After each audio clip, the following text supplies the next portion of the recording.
नमस्कार दोस्तों, मैं कुंदन सिंह टीवीएल कोचिंग के मेरे इस YouTube चैनल पर आपका बहुत बहुत स्वागत है।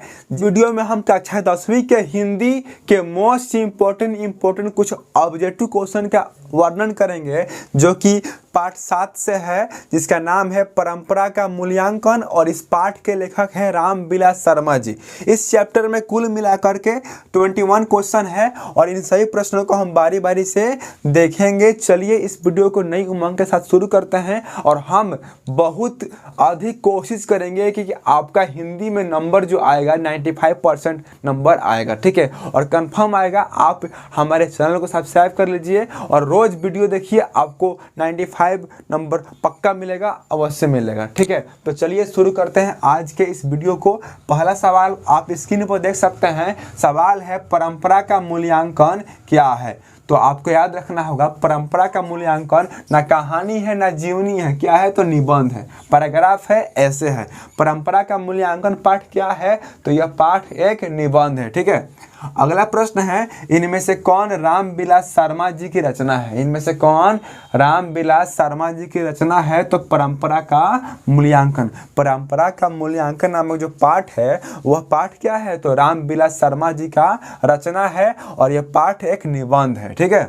अगला प्रश्न है, रामविलास शर्मा जी का जन्म कहाँ हुआ था।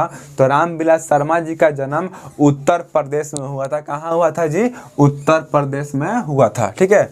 अगले प्रश्न को आप स्क्रीन पर देख सकते हैं। सवाल है, रामविलास शर्मा जी का जन्म कब हुआ था। तो रामविलास शर्मा जी का जन्म 10 अक्टूबर 1912 में हुआ था और कहाँ हुआ था, तो उत्तर प्रदेश में, ठीक है। अगला प्रश्न है, इनमें से कौन भेदभाव है। इनमें से कौन भेदभाव है। तो ये सवाल तो बाई ऑप्शन है, आप ऑप्शन देकर टिक कीजिएगा। तो इसमें इसका आंसर हो जाएगा रंग में भेदभाव या लिंग में भेदभाव। रंग में भेदभाव का मतलब क्या, हम काले हैं और हम गोरे हैं, और लिंग में भेदभाव यानी बेटा बेटी में भेदभाव करना, ठीक है।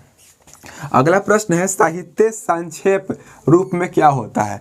तो साहित्य जो होता है संक्षेप रूप में स्वाधीन होता है, मतलब अपने अधीन होता है, किसी दूसरे पर निर्भर नहीं होता है, ठीक है। अगला प्रश्न है, वायरन किस भाषा के कवि थे। याद रखिएगा, वायरन जो थे ना, अंग्रेजी भाषा यानी इंग्लिश लैंग्वेज के कवि थे। कौन, तो वायरन, ठीक है। अगला प्रश्न है, निराला के साहित्य साधन कितने खंडों में रचित है। निराला के साहित्य खंडन जो है कितने चरणों में यानी कितने खंडों में रचित है, तो तीन पर आपको टिक करना होगा। इसका राइट ऑप्शन क्या होगा, 3 होगा, ठीक है। अगला प्रश्न है, साहित्य के निर्माण में किन मनुष्य का अहम भूमिका है। तो साहित्य के निर्माण में ना वाल्मीकि, वेद व्यास और तुलसीदास, यानी वाल्मीकि ने महाग्रंथ रामायण नामक महाग्रंथ को लिखा, वेद व्यास ने महाभारत नामक महाग्रंथ को लिखा और तुलसीदास ने रामचरितमानस नामक महाग्रंथ को लिखा, ठीक है। यानी कहने का मतलब क्या, साहित्य के निर्माण में वाल्मीकि जी का, वेद व्यास जी का और तुलसीदास जी का अहम भूमिका है, अहम रोल है, ठीक है। अगले प्रश्न को आप स्क्रीन पर देख सकते हैं। सवाल है, इनमें से कौन से 2 देश महान कविता के केंद्र हैं। मतलब कहाँ से, मतलब कविता का उद्भव हुआ, बहुत सारी कविताएं विकसित हुई। तो भारत और ईरान जो होगा इसका राइट ऑप्शन होगा। आपको याद रखना पड़ेगा कि कौन ऐसे 2 देश हैं जहां महान कविता के केंद्र थे, महान कविता का उद्भव हुआ। तो भारत और ईरान जो होगा इसका राइट ऑप्शन होगा। इस बात को आपको याद रखना होगा, ठीक है। अगले प्रश्न को आप स्क्रीन पर देख सकते हैं। सवाल है, एथेंस किस महादेश में है। तो यूरोप में। एथेंस कहाँ है, तो यूरोप में है, ठीक है। मैंने कहने का मतलब क्या, हिंदी पाठ में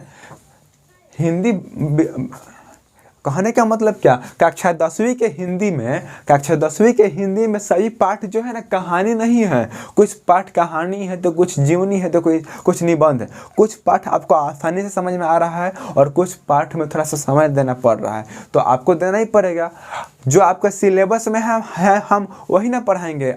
जो कक्षा 10वीं के हिंदी के सिलेबस में है वही ना हम पढ़ाएंगे। आपको समझ में आने के लिए हम कोई राजा रानी का कहानी नहीं सुनाएंगे। राजा रानी की कहानी से थोड़ी ना कुछ आएगा सवाल, जो आएगा इसी में से आएगा। तो जो सवाल आपको समझ में आ रहा है, जो वीडियो आपको समझ में आ रहा है तो उसको एक बार देखिए, और जो नहीं आ रहा है उसको बार बार देखिए। उसके ऑब्जेक्टिव क्वेश्चन को स्क्रीनशॉट लेकर के रटिए, याद कीजिए। कैसे पेपर आपका है, आपको अपनी जिम्मेवारी समझनी पड़ेगी। यदि आप जिम्मेवार बनेंगे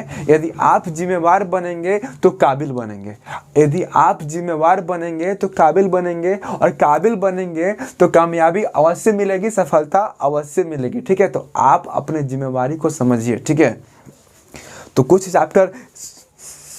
चैप्टर जो है ना सिंपल है और कुछ चैप्टर जो है ना हार्ड है। तो आपको सिंपल वाला भी पढ़ना है और हार्ड वाला भी पढ़ना है, ना कि हार्ड वाला छोड़ देना है, उसमें थोड़ा अधिक समय देना है। ठीक है, अगला प्रश्न है, इनमें से कौन लैटिन कवि है? तो वर्जिल जी, वर्जिल जो है ना, वर्जिल लैटिन कवि है। ठीक है, अगला प्रश्न है, सभ्यता का हर स्तर क्या नहीं होता? तो याद रखिएगा, सभ्यता का हर स्तर वर्ग युद्ध नहीं होता। यानी सब कुछ युद्ध से ही जीता नहीं जाता है, कुछ मन से भी जीता जाता है, कुछ वचनों से भी जीता जाता है। ठीक है, अगला प्रश्न है, शर्मा जी ने पुरस्कार की राशि किसे दान स्वरूप दिया? तो शर्मा जी ने जो पुरस्कार की राशि उनको मिली थी, उस राशि को इन्होंने भारत सरकार को दान में दे दिया। याद रखिएगा, यानी रामविलास शर्मा जी बहुत ही प्रमुख यानी बहुत ही प्रसिद्ध कवि थे।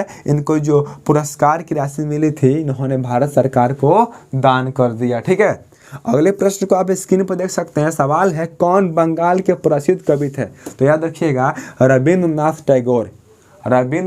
टैगोर जिन्होंने भारत का राष्ट्रगान और प्लस में बांग्लादेश का भी राष्ट्रगान गाया, लिखा। उन्होंने ही मतलब जन गण मन जो राष्ट्रगान है भारत का, इसको भी लिखा। ये क्या थे? तो बंगाल के प्रसिद्ध कवि थे। यानी बंगाल के प्रसिद्ध कवि कौन है? तो रविंद्रनाथ टैगोर। ठीक है, अगला सवाल है, पूंजीपति वर्ग के लोगों ने किसका शोषण किया? तो ये इस सवाल को आप सामाजिक विज्ञान में ही पढ़े होंगे कि पूंजीपति वर्ग के लोगों ने सभी वर्ग के लोगों का शोषण किया, चाहे वह मध्यम वर्गीय लोग हो, चाहे गरीब हो, बेरोजगार हो, असहाय हो, लाचार हो, सही वर्ग के लोगों को पूंजीपति वर्ग के लोगों ने शोषित किया। ठीक है, अगला प्रश्न है, रामायण के रचयिता कौन थे? तो वाल्मीकि। इसको आपको बताना पड़ेगा, इसको तो आप हम रटवा दिए हैं पहले ही। ठीक है, अगला सवाल है, महाभारत के रचयिता कौन है? तो वेद व्यास। महाभारत के रचयिता कौन है? तो महर्षि वेद व्यास। रामचरितमानस के रचयिता कौन है? तो महर्षि तुलसीदास। ठीक है, अगला प्रश्न, जो पूजा पाठ पर विश्वास करता है उसे कहते हैं आस्तिक, और जो पूजा पाठ पर यानी भगवान को जो नहीं मानता है उसको बोलते हैं नास्तिक। यदि आप आस्तिक हैं तो आप पूजा पाठ करते होंगे, भगवान को मानते होंगे। यदि आप नास्तिक हैं तो ना पूजा पाठ करते होंगे ना भगवान को मानते होंगे। इस तरह इस चैप्टर का लास्ट क्वेश्चन है, गुलामी अमेरिका को किसने प्रभावित किया? तो गुलाम अमेरिका को एथेंस नामक व्यक्ति ने प्रभावित किया। इस तरह कक्षा 10वीं के पाठ 7 जिसका नाम है परंपरा का मूल्यांकन, इस पाठ का पूरा ऑब्जेक्टिव क्वेश्चन खत्म हुआ।